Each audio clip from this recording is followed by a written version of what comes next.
We've had these medications for 70 years. Are you aware what, well, for the market prescribed to the United States, SSRIs, it's post-1987. Well, SSRIs are just a form of medications we've had since the 50s, like tricyclic antidepressants. They're just another They version. weren't successful then either, Doc. Tricyclics? Right. MAOIs? Yeah, exactly. Monoamine oxide? Yeah. I mean, historically, if you look, first of all, a very small percentage of people that we would prescribe them to, very small, come with a range of problems and not a huge improvement in functioning. And there's a reason why the SSRI revolution came. It was because of those failures. No, it was because the medications have lots of side effects. Failures.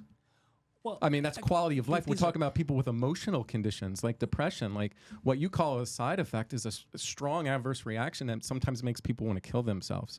No, antidepressants do not make people kill themselves. Again, this is I want to address all these, but it's so hard. Doc, this is in the literature. I don't even know how you're making these statements. It's not in the literature.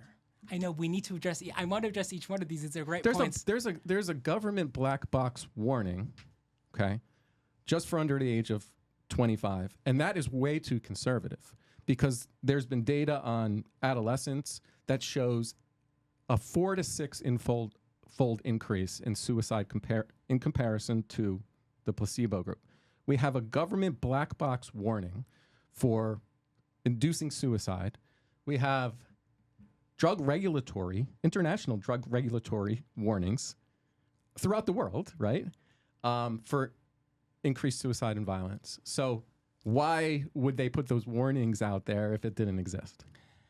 These are a lot of very good points. I didn't necessarily want to go there, but we can go there. So the data, so if you go to the Moncrief article and you read some of the comments in response to the article, everything will be summarized there. SSRIs, antidepressants in general, none of the antidepressants increase suicide.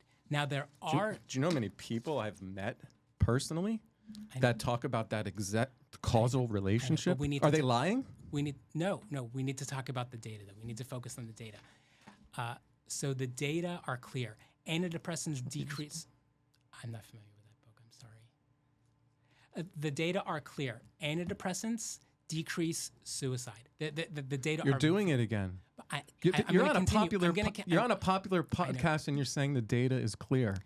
I'm fine with you saying I debate your premise. You can't come on a show like this and say the data is clear when your own field is going to dispute that. No, but I haven't finished my statement. So to address the black box warnings and what people perceive as the increase in suicide, it's not an increase in suicide for which there are equivocal data. The equivocal data are for an increase in suicidal ideation. There are no data suggesting antidepressants increase violence. So the black box warning is only about suicidal ideation, and they lump behaviors, not completions. So there's no doubt that antidepressants decrease suicide completions. They don't increase behaviors, but in the black box warnings, and what people do is they sometimes add behaviors to ideation because there are definitely some studies showing that there's a relationship between SSRIs and increased thoughts or ideation. There are those studies. Overall, the data are equivocal. Now, for those studies like what we call registration studies, in the package inserts, like for fluoxetine, for example, do you know how many suicides there were in those trials? They withheld the data. They removed them from the data. Are you aware of that? There was zero. Because they removed them and did not report them to the FDA.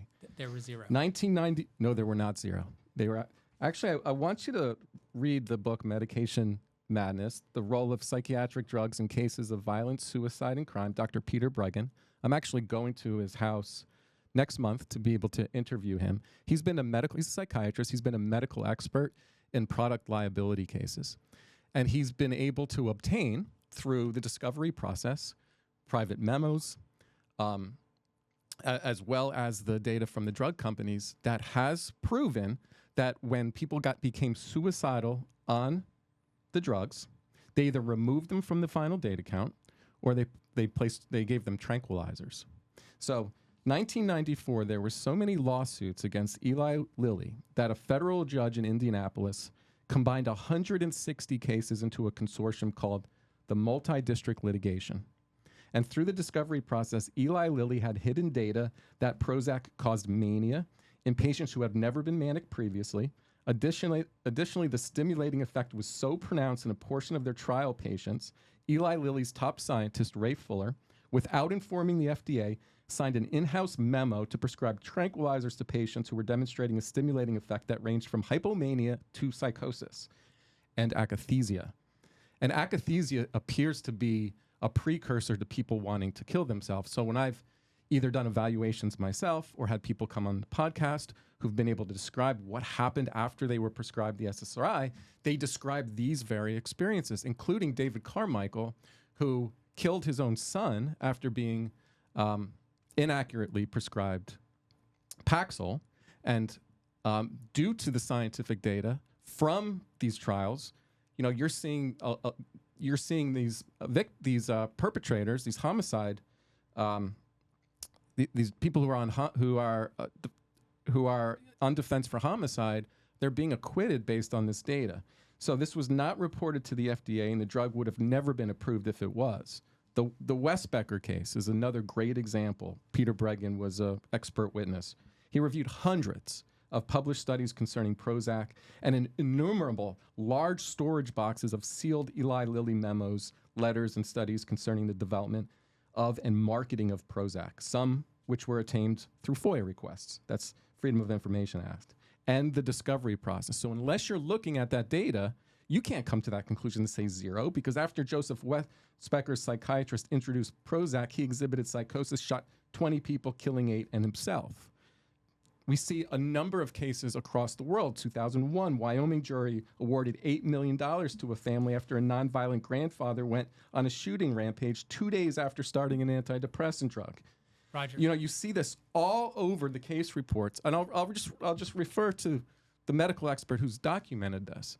So it's fine for you to say, well, we've got alternative data. I've got another opinion. It's just we can't say it's clear. That's just not accurate and not fair.